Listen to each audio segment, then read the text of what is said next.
She stopped at the property line, her voice loud enough for all to hear. "I'm requesting immediate enforcement. This gathering threatens neighborhood security and violates safety codes." Almost instantly her phone rang, and though she tried to keep her voice low, I recognized the accent. It was her nephew. When she hung up, her hands shook. As the crowd dispersed, several neighbors stopped to shake my hand. This needed to happen. One woman said, "We've all been suffering alone. Together, maybe we stand a chance." The former vice president lingered to help clean up, speaking more freely now. "You need to understand, Nora isn't acting alone. Her husband has access to property records. Her relatives run businesses tied to management contracts. This is a family operation." The sun dipped below the trees as I looked around at the aftermath. From a simple information session, we had sparked a united front. But the warning stuck with me. Retaliation was inevitable. The real question was how far they were willing to go to protect their operation. As night fell, I spotted a black government-plated sedan circling the block for the third time. Derek caught my eye and gave a slight notice someone was watching, and reporting back. By then I knew, we'd crossed a threshold that couldn't be undone. Monday morning, it escalated again. 3 patrol cars and an unmarked federal sedan pulled up outside my house. The officers were polite, but their presence was heavy. "We've received complaints," one said. "Allegations of unauthorized assembly, possible violations of federal housing program regulations, and interference with disaster relief operations. We're required to investigate." I reached for the permits Lopez had filed with the county, steadying my pulse. They were legitimate, stamped, and proper, yet I couldn't help but wonder, did county rules matter anymore? Now that federal accusations were being thrown into the mix. Lopez arrived at my door carrying a briefcase, looking every bit the attorney he once was. His calm authority set the tone immediately. "Officers," he said, handing out neatly organized documents. Mr. Shaw complied with every required procedure for hosting a gathering on his own property. "Before you proceed with any investigation into assembly rights, I'll need to see an actual federal court order." His professional confidence carried weight, the kind that makes people pause. The lead officer examined the paperwork, whispering with his colleagues. I could tell from their hesitation that they were leaning on complaints dressed up in federal language, not actual federal authority. Then came the unexpected. One of the younger officers pulled me aside. His voice dropped low. "Clayton Shaw. You probably don't remember me. We crossed paths at Fort Campbell." "Mike Thompson. I was Corporal Thompson in the 273rd. That voice pulled me straight back to Afghanistan. Nights filled with radio static. Recognition hit. Mike reminded me of a convoy near Kandahar at the time my call-in had saved his unit from a secondary IED. His gratitude made what he said next all the more important. "These complaints," he whispered, glancing around, "didn't come through normal channels. HUD disputes don't land in local police laps. Somebody with pull made calls to drag us here." He pressed his card into my hand. "If this keeps happening, reach out directly. What you're dealing with smells like harassment dressed up as federal enforcement." Knowing I had an ally inside the department shifted the balance, especially since Nora's supposed federal connections had already bled into county offices. Meanwhile, Derek flagged me down, phone in hand. "Look at this," he said. Fake housing advocacy accounts were already flooding social media. Photos of patrol cars outside my house, captions claiming a veteran was obstructing federal disaster relief. The timing was perfect for maximum visibility. Rush hour feeds, neighborhood groups, public perception warfare. The pressure mounted as the week went on. Wednesday, a parade of inspectors showed up, each claiming ties to federal housing compliance, emergency management, or disaster relief. They were polished, professional, and relentless. Every one of them discovered new compliance issues tied to programs I had never authorized. By evening, I was buried in violation notices and federal paperwork. Doc, who had been quietly observing, finally spoke up. "They think they're burying us in bureaucracy. But what they don't understand is, we were trained to survive bureaucracy. Military admin is brutal, but it teaches you to document, preserve, and keep records clean under pressure. All they're doing is building us a paper trail that proves systematic abuse." By Friday, the campaign hit Lopez directly. His supervisor called it someone had filed accusations that Lopez was interfering with federal relief operations by offering legal help to homeowners. The claims were false, but dangerous. Even defending against them could take months of administrative wrangling. By the weekend, though, we had a counterattack. Lopez assembled a formal federal complaint that laid everything out of the fake authorizations, the flood of compliance actions, the connections between supposed federal agents and local HOA leadership. Derek had the digital trail, coordinated accounts,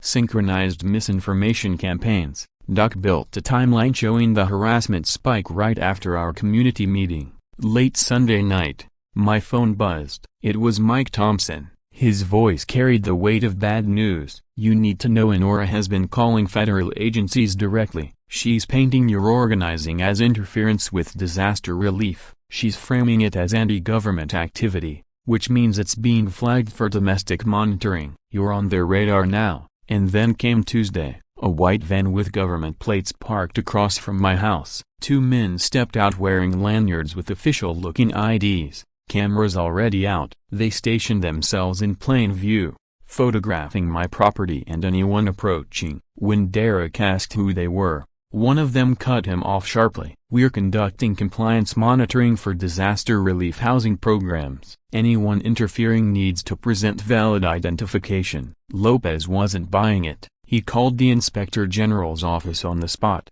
demanding clarification about surveillance authority. Within half an hour, a legitimate federal investigator pulled up. The supposed contractors tried to bluff, claiming they were authorized under Disaster Relief Authority. But when asked to produce actual surveillance permits, things unraveled fast. That's when the unexpected twist came. One of the men suddenly froze, staring across the street. DeMarcus Shaw.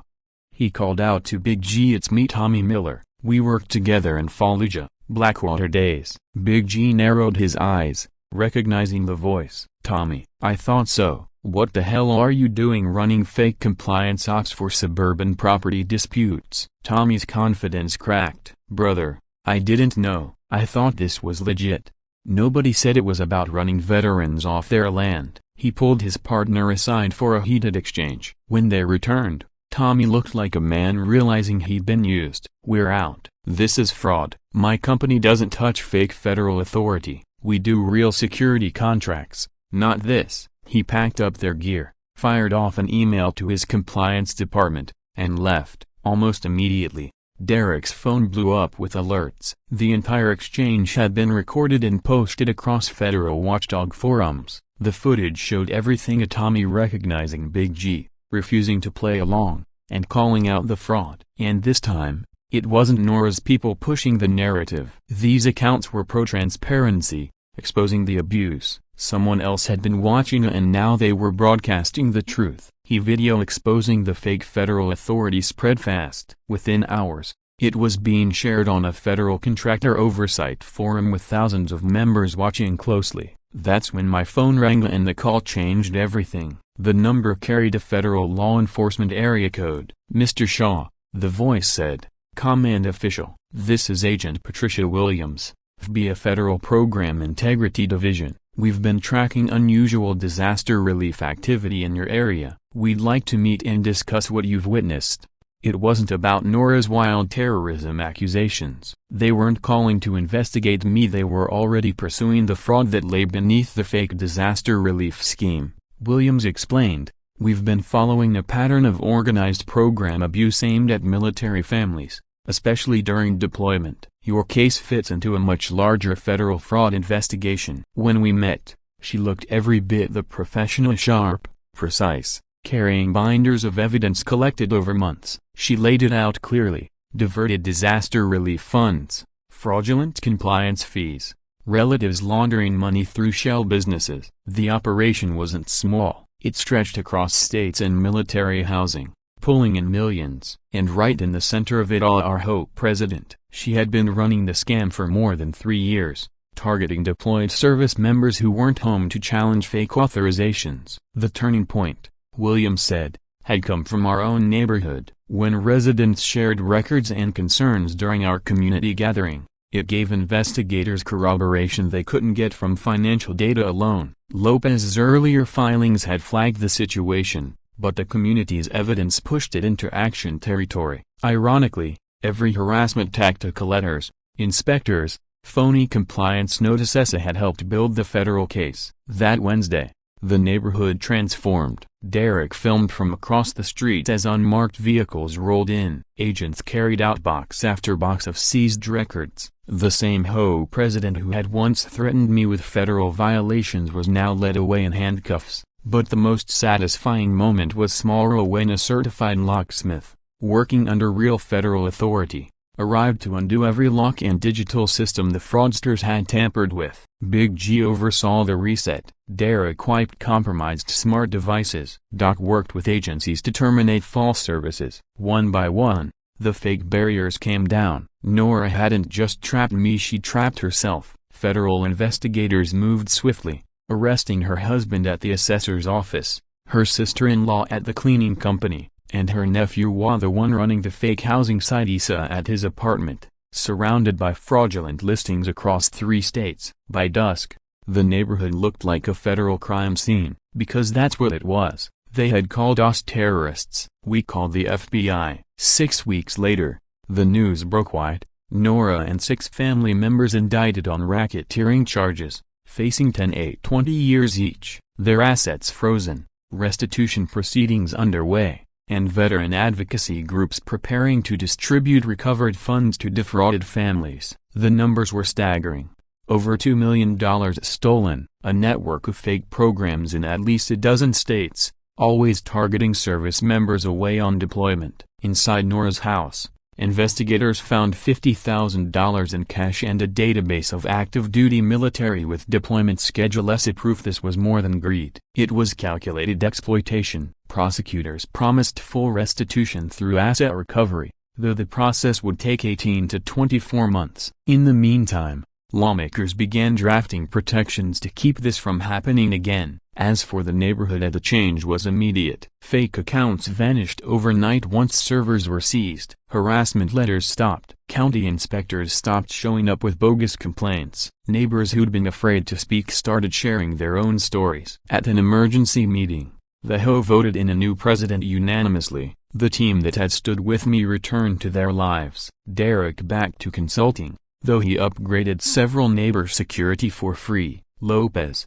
now partnered with the FBI, expanded his fight against fraud statewide. Big G started his own veteran-focused security firm. Doc returned to medicine but volunteered with advocacy groups on fraud prevention. And me, one Sunday morning, I unfolded the flag I had stored away before deployment. I raised it on the porch pole where it belonged, letting it catch the wind again. That flag had been with me in combat zones, and now it marked a different kind of victory, a defensive home. For the first time in months, the porch table that started it all was used as intended. Coffee, sunrise, neighbors walking dogs without fear of citations, kids playing in yards without bogus restrictions, cars parked in driveways without threat of towing. The larger investigation pressed on. More arrests in other states, more networks uncovered. But I realized something. I hadn't reclaimed my house with force. I reclaimed it by standing my ground and refusing to be intimidated by people hiding behind fake authority, and by accepting help from those who understood the bigger fight. The flag over my porch wasn't just military pride.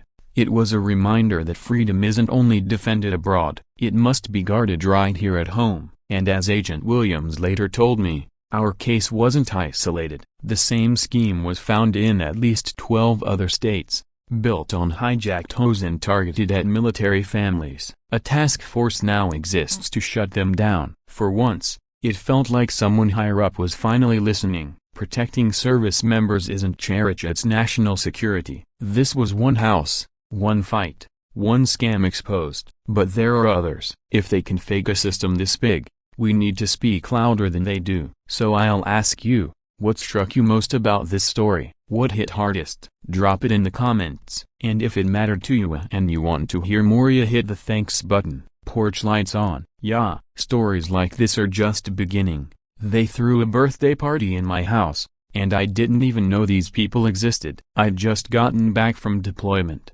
dropped my bag on the driveway, and noticed balloons floating inside through the window. At first, I thought I was at the wrong place or someone had made a mistake. Then I caught sight of their names on my mailbox. That's when I learned my HOA had temporarily reassigned my property to strangers, and that was just the beginning. Every question I asked seemed to trigger a new fine. Every time I stood firm, another agency got involved. It started to feel like I wasn't meant to resist, like I was being warned to stay quiet. When I stepped out of the taxi, I knew immediately something was off. Tell me where you're watching from, because I doubt you've ever walked up to your own front porch only to see a random family eating breakfast at your table. They weren't squatters or vandals, just an ordinary family using the patio set I'd bought before shipping out. I remembered a voicemail from my mom weeks earlier, saying how empty the house felt without me. But now it wasn't empty at all. The woman drinking coffee glanced at me like I was the intruder.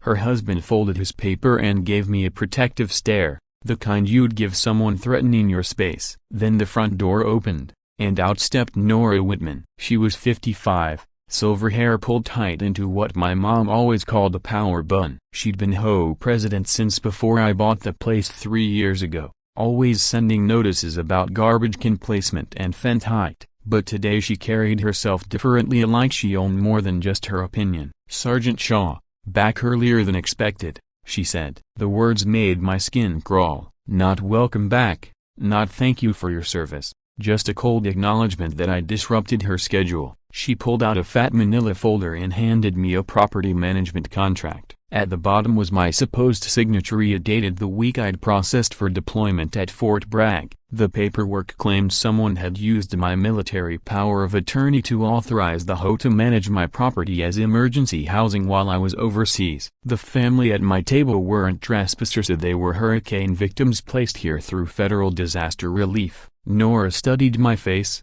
like she was testing my reaction. "Your attorney authorized emergency housing under FEMA protocols," she said smoothly, "but I'd never signed any such thing. The only power of attorney I'd granted was for military pay and benefits." Something in her tone told me this wasn't just sloppy paperwork, it was deliberate. The husband at the table asked if there was a problem. Nora gave him a reassuring smile, one she probably practiced in the mirror. "Just a minor administrative matter, Mr. Peterson. Nothing that affects your placement." Then she leaned toward me, her voice lowering so the family wouldn't hear. "Your designated attorney filed this 6 months ago. We've coordinated with federal disaster relief since then. Housing payments have covered property upkeep and municipal liens." Liens? I'd never been notified of any. Either my mail forwarding failed, or someone had been playing with city records. One of the Peterson kids called out, "Miss Nora," from the pool. They knew her by name. I demanded the original power of attorney, not the photocopy. She waved at me. Her smile tightened. "That's on file with the Federal Disaster Coordination Office. This copy is sufficient for placement verification." She gave me a business card for some attorney in Virginia, someone I'd never heard of. I slipped the agreement into my jacket, never taking my eyes off her. The strangest part wasn't even the fake lawyer or the family at my table, it was how perfect everything looked. The lawn was trimmed better than I'd ever managed. The pool sparkled like a resort. Even the mailbox had been repainted to match some neighborhood aesthetic standard I didn't remember agreeing to. Someone had been maintaining my home, which meant government funds had been flowing through it for months. I asked how long the Petersons would be staying. She checked her phone like it held a federal housing calendar. "Emergency housing placements are reviewed monthly. Another family is scheduled here next week." I told her I wanted inside to confirm my belongings were safe. She looked at me like I'd asked to tamper with evidence. "That would violate residents' federal privacy protections. They're entitled to peaceful enjoyment during placement." Peaceful enjoyment of my house. The Peterson kids were splashing in my pool now, their laughter echoing off the fence I'd installed myself. Everything looked exactly like home, except I wasn't allowed inside. Standing on my own driveway being told federal housing rules barred me from entering my property felt like something out of a nightmare. But I was awake, and the longer I stood there, the more obvious it became that Nora had prepared for this moment. She had ready-made answers for every objection. She even had pamphlets on veteran housing assistance programs, like she'd planned my resistance in advance. The Petersons eventually finished breakfast and went insidia through my front door. I heard my security system beep as they entered a code that definitely wasn't mine. I asked about that too. Emergency housing coordination includes security updates, she explained smoothly. All access codes are managed for resident safety and compliance. Resident safety, in my house, using my security system, paid for with my military salary. She gave me another business card, this one for a female liaison supposedly handling local coordination. It all looked official, but the entire thing felt like a triple bureaucratic quicksand designed to pull property owners into programs they never agreed to. This wasn't a misunderstanding. It was an invasion disguised as relief. The first thing I did was head straight to the county courthouse. If my name was still on the deed, federal program or not, the house was mine. The clerk confirmed Ida Clayton Shaw,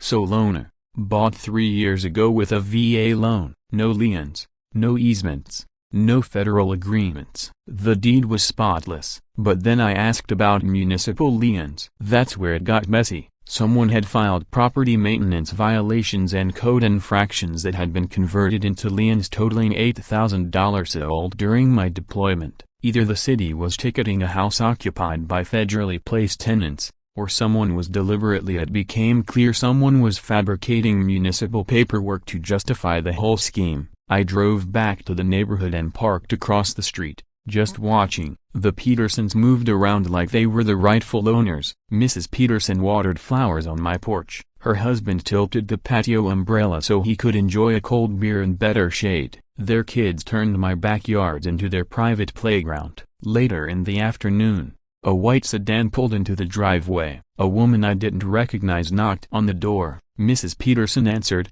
accepted groceries and cleaning supplies, and carried them inside. Federal housing support delivered to my doorstep. This setup was bigger than it looked. I dialed the number on the attorney's card that Nora had given me. After a few rings, a voicemail picked up. You've reached the law offices of Patricia Morrison, specializing in military legal affairs and federal disaster relief coordination. A broken bar. I left a detailed message, demanding clarification about any power of attorney documents supposedly tied to me. While waiting for a reply, I dug into her credentials online. The website looked polished. Official Virginia Bar credentials, a history of working with military families, and multiple case studies. But then I found something that made my blood run hot. They had processed dozens of military power of attorney filings specifically for property management during deployments. Their service descriptions boasted about handling emergency housing authorizations for service members whose communities were hit by disasters. Testimonials from soldiers and families praised the firm for helping them avoid losing their homes.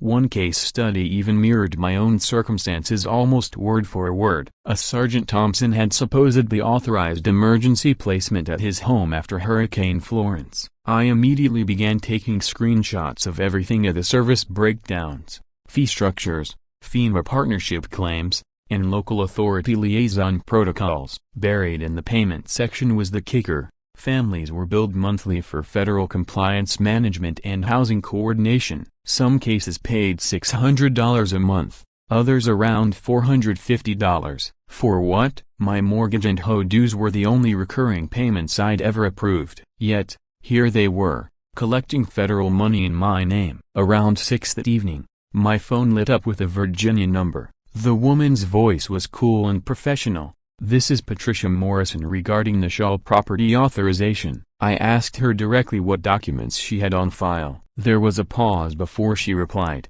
Our records show you authorized emergency property management through military legal coordination at Fort Bragg. That authorization covers federal housing placement and local authority compliance. I pressed her about the supposed monthly fees, pointing out none had come from my accounts. Another pause. Those fees are processed through disaster relief funding channels. Property owners don't handle payments directly. I demanded copies of the original signed paperwork. Her tone hardened. Those documents are part of classified military legal files. You'll need to request access through your legal affairs office. Before I could fire back, she ended the call. So now the military supposedly controlled access to documents with my name on them. and the civilian attorney wouldn't produce copies without proper channels. A circular trap. Everyone pointed to federal authority, but no one provided answers. They didn't realize one thing: we're trained to follow paper trails, especially when bureaucracy hides behind the word classified. That night,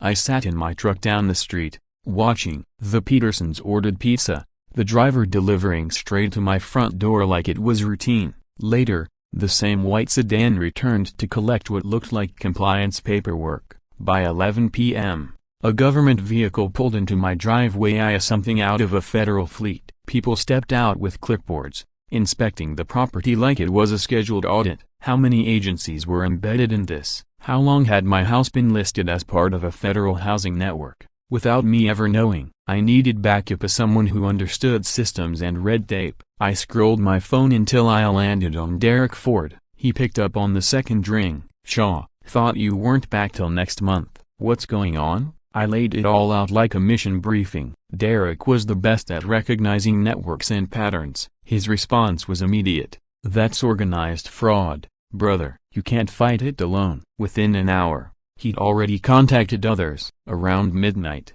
Lopez called me back. "Heard you've got legal trouble. I used to handle military contracts before switching to volunteer aid. From what you're saying, this isn't just an host onto its coordinated theft." The next morning, they arrived like a team reporting for duty. Derek in his black pickup, Lopez in a government-looking sedan, even though he'd been out of the system for 2 years. Then came Gunner, a big all behind the wheel of something that looked armored for war. Big G, who'd once overseen supply ops across Afghanistan, still carried himself like he was scanning for threats. Doc Harris showed up last ever, the careful O'Neill parking his hybrid perfectly aligned with the curb. These were the men I'd eaten MREs with in the desert, the ones who'd had my back when it mattered most. And now they were here because someone had stolen my home. We regrouped at a greasy diner a few blocks away, the kind where the coffee tastes older than the furniture. I laid out everything I'd uncovered, and they listened with the same sharp focus they'd brought to intelligence briefings overseas.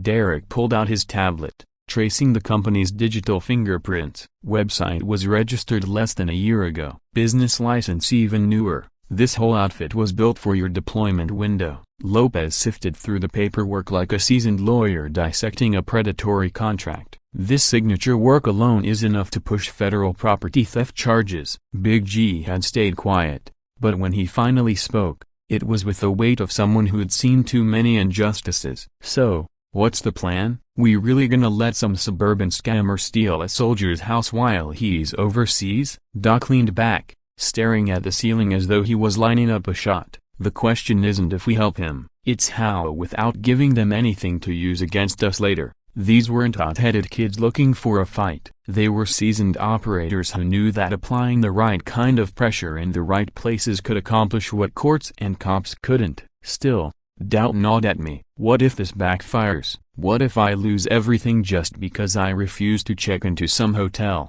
Derek rotated his screen, showing satellite images of my street. He'd marked sight lines and access points like we were prepping for an op. "If we're making a statement, it has to be visible, professional, and airtight legally." Lopez nodded. "The law's on your side. We just need to make sure you assert it in a way that leaves no doubt you're the rightful owner." For the first time since stepping off that plane, I felt like I wasn't alone. These weren't just friends offering comfort, they were soldiers ready to take ground back. One deliberate move at a time. We rolled into my neighborhood in a convoy that probably looked more coordinated than we meant. Derek took point. Lopez rode shotgun with me in case legal questions came up.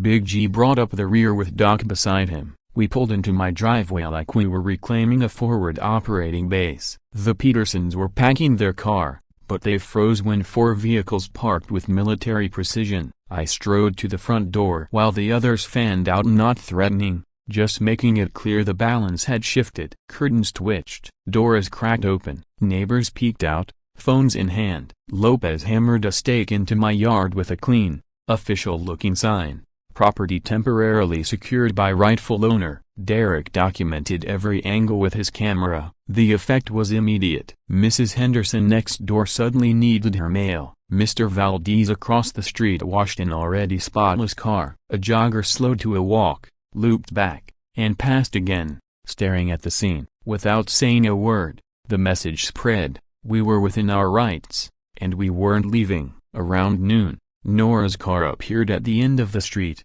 crawling well below the speed limit. She didn't dare pull into the driveway this time, parking instead at the curb. When she got out, her face carried the realization that the rules of the game had changed. "Sergeant Shaw," she said, her voice tighter than yesterday. "I wasn't expecting you to bring company." Derek stepped forward just enough to signal this wasn't a one-man issue anymore. "We're here to support our friend as he resolves his property concerns." Peaceful, lawful assembly on private property. Lopez handed her a card with his legal aid credentials. "In case you'd like to review documentation discrepancies with qualified representation." Meanwhile, the Petersons finished loading their car. Mr. Peterson approached, clearly baffled. "Is there a problem with our reservation? We paid in full." "Everything's been great." I almost felt sorry for them. They weren't scammers, just a family caught in the middle of someone else's racket. "No issue with you," I said, steady but firm. "The problem's with the management company that placed you here." Mrs. Peterson gave Nora a questioning look,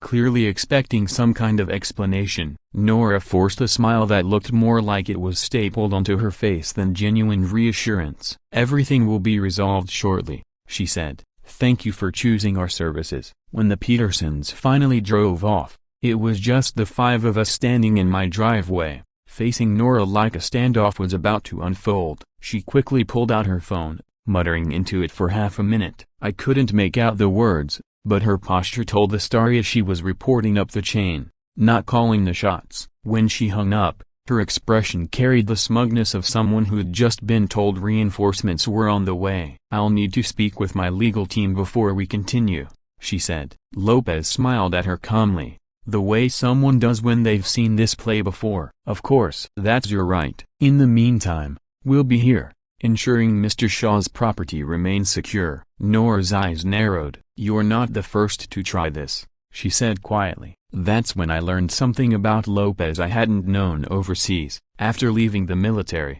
he'd been doing volunteer legal aid, but along the way he'd been tracking HOA fraud schemes across multiple states. Pulling out a map, he showed us clusters of cases marked with red dots. Deployments had left veterans wide open to predatory scams just like mine. Within a 2-mile radius of my neighborhood, there were 6 red dots. This wasn't random opportunism, it was a calculated system of exploiting deployed service members. For the first time since I landed back in the States, I felt like I had more than just moral support. I had a unit. As Nora retreated to her car, she delivered one last parting shot. "You've just made a very expensive mistake, Sergeant." The next morning proved her words were entitled. My truck was gone, not stolen, but towed. A notice taped to my front door claimed it had been removed for violating HOA parking regulations. The towing company was located 2 towns over, in the exact same business park as Nora's so-called legal counsel.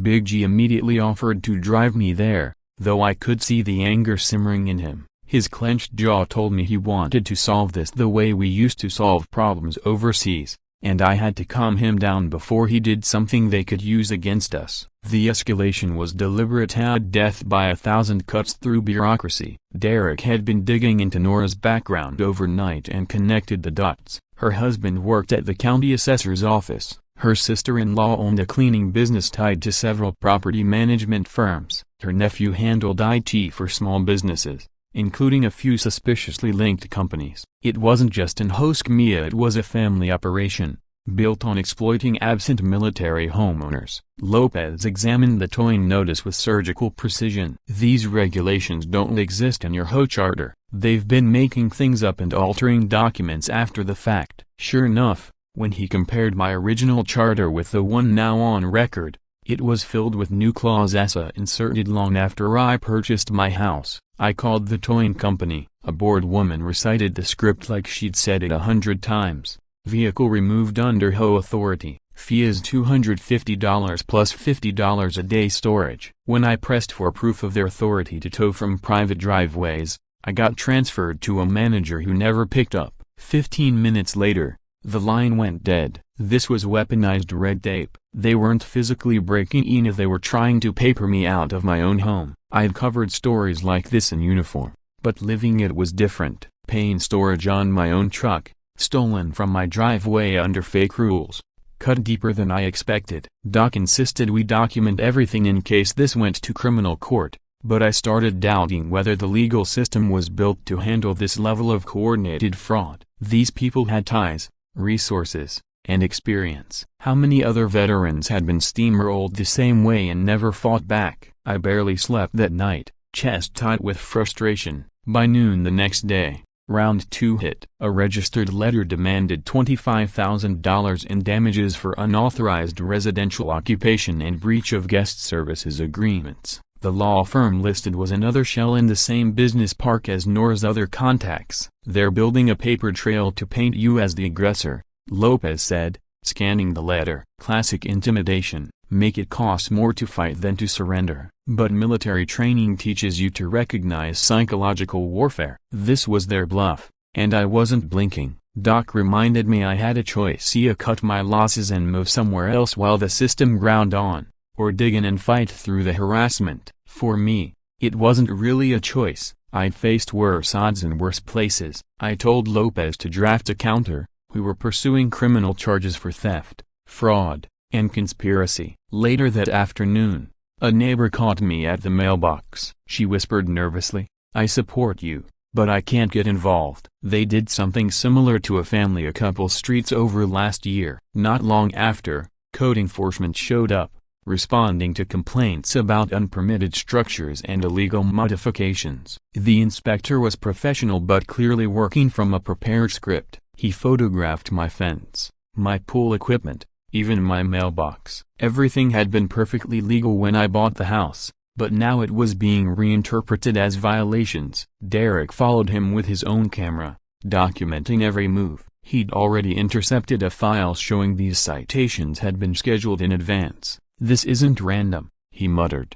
"They planned this." The inspector looked uncomfortable. "I just investigate reports, sir. I don't get involved in the politics." But it was obvious. Towing, legal threats, county inspections. This was a coordinated assault. The absurdity peaked when I was cited for not mowing my lawn in exactly 7 days. The grass was maybe an inch longer than when I got back, nowhere near overgrown. Still, the HOA had ordinances that turned grass height into a finable offense. Big G read the citation and burst out laughing. "Brother, I've seen greener lawns in combat zones. They're really scraping the bottom of the barrel." But the fine schedule wasn't funny. Day 1, $50. By day 7, $500. By day 14, forced landscaping at my expense. By nightfall, my kitchen table looked like a war room covered in paperwork of parking violations, bogus legal threats, citations for imaginary infractions,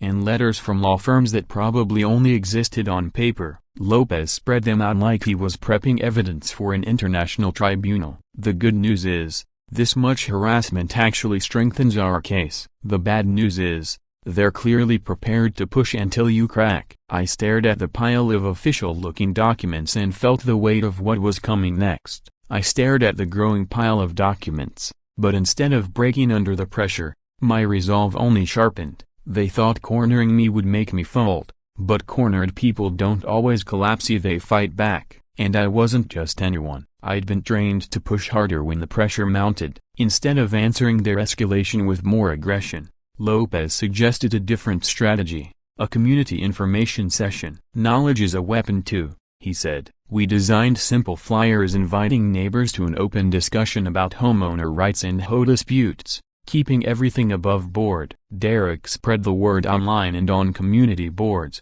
while Lopez ensured we filed the proper permits with the county so no one could accuse us of breaking rules. The morning of the event, I noticed a sedan idling a few blocks away, tinted windows hiding whoever sat inside. Surveillance or intimidation, it didn't matter. By the afternoon, my backyard was full. Families carried in chairs and coolers like it was a neighborhood picnic. Kids splashed in the pool while their parents compared stories over borrowed tables. The atmosphere felt natural, almost overdue, as if people had been waiting for someone to give them permission to come together. One woman arrived with cookies and a thick folder of violation notices. "They fined me because my garden gnomes were too colorful," she said, shaking her head. I thought I was the only one dealing with this nonsense. That same morning, I'd received a polite but pointed email from Nora herself reminding me to maintain appropriate noise levels during private gatherings. She already knew. Among the crowd sat a man I hadn't met before, older, quiet, watchful. He eventually approached me and Lopez, speaking in a low, nervous tone. "What I'm about to tell you could put me in legal trouble, but after hearing what happened to your home, I can't stay silent." He was a former HOA vice president who'd stepped down months earlier after clashing with Nora. From his phone, he showed us screenshots he'd saved before resigning emails between Nora and the property management company. They weren't about community improvement. They were about targeting homes, deployment schedules, addresses, opportunities. My house had been flagged long before I ever left for duty. His hands trembled as he scrolled, proof glowing on the screen. As the day went on, more neighbors shared their stories. A work van cited for being in its own driveway. A fine for drying laundry outside even though the original charter explicitly allowed clotheslines. A family threatened over their vegetable garden because it supposedly violated ornamental standards no one could find in any official document. One woman, who had defended Nora earlier, went pale when she compared forged signatures to one she'd personally witnessed. "There's a broken bar this doesn't match. She signed mine right in front of me." The most damning account came from a neighbor who worked at a title company. She'd noticed irregularities in paperwork tied to veteran-owned homes. Management agreements don't usually give away full control, especially not without the owner present. I saved copies because it looked like fraud.